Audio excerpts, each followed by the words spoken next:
ลงแล้วก็จะว่าตัวไปกินตามก็ลงแล้ว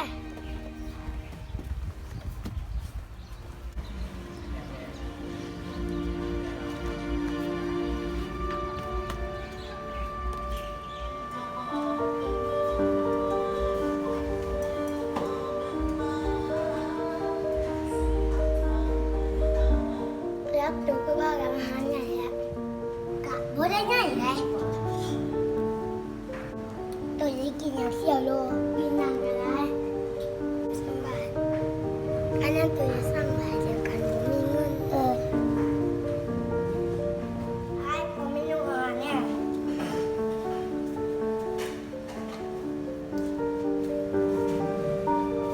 ดีว่าเสี่ยวที่ไหนเนี่ยดื้อๆเลยเสี่ยวสั่งเลยเอาตำทะเลจานหนึ่งแล้วก็ตำมี่จานหนึ่งแล้วก็แป๊บซีถุงหนึ่งแล้วก็คนทำหนึ่ง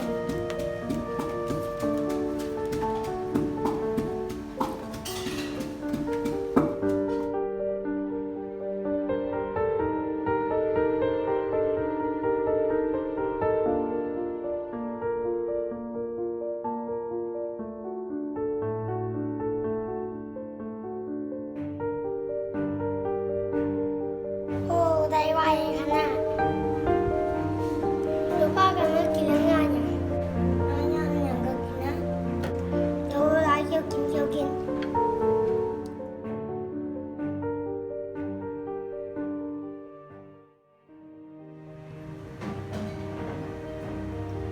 ได้ด้วยตัวอิ่มเลยป่ะอิ่มแล้วไอ้เจ๊บินแน่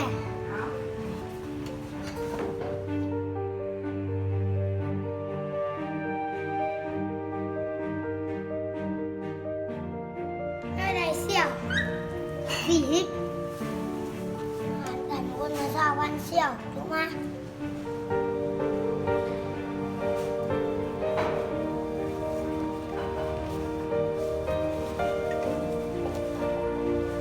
เสี่ยวดูขึ้นมาเลยไหม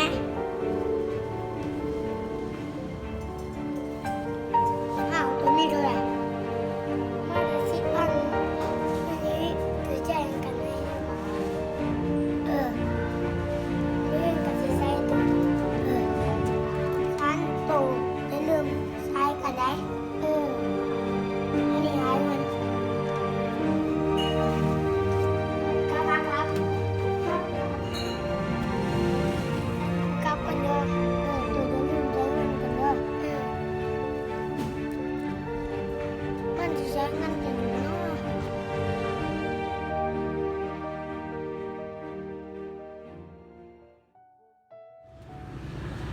ฮัลโหลเสี่ยวโลตัวอยู่ไส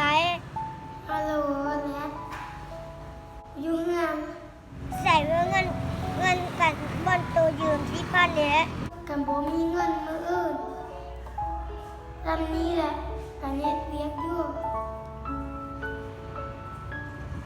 มันสิใส่อยู่บ่เนาะ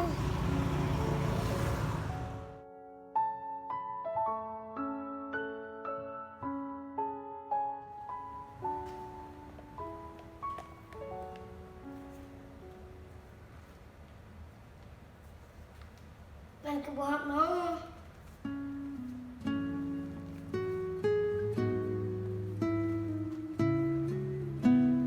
อ้าวเสียโลตัวไปใส่คือบอกฮับอันนี้เสียรัดตัวกระใจเย็นๆนะกว่ากำลังหาเงินอยู่ถ้าตัวเป็นที่เป็นไรตัวจะเอาไม่กันมือไหนเด้ขอเวลาอีกทีหนึ่งเลยบอกกันยังหาเงินบ่ได้กันตัวบ่เอาเงินให้กันภายทิศนี้เฮาตัดขาดกันเลยเด้อตอนนี้แหละกันไปหาเงินก่อน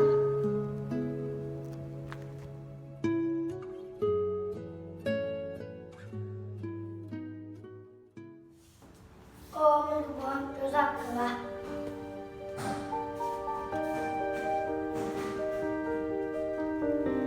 กูไปหามันอยู่เงินก่อน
คนบ่คือกัน ดีแต่ไปกัดเนาะถ้าเป็นคนอื่นกัดบ่รู้แล้วว่าตูเป็นเท่าใดตั้งแต่นี้ต่อไปตูยืนตูต้องใส่อีกเด้อ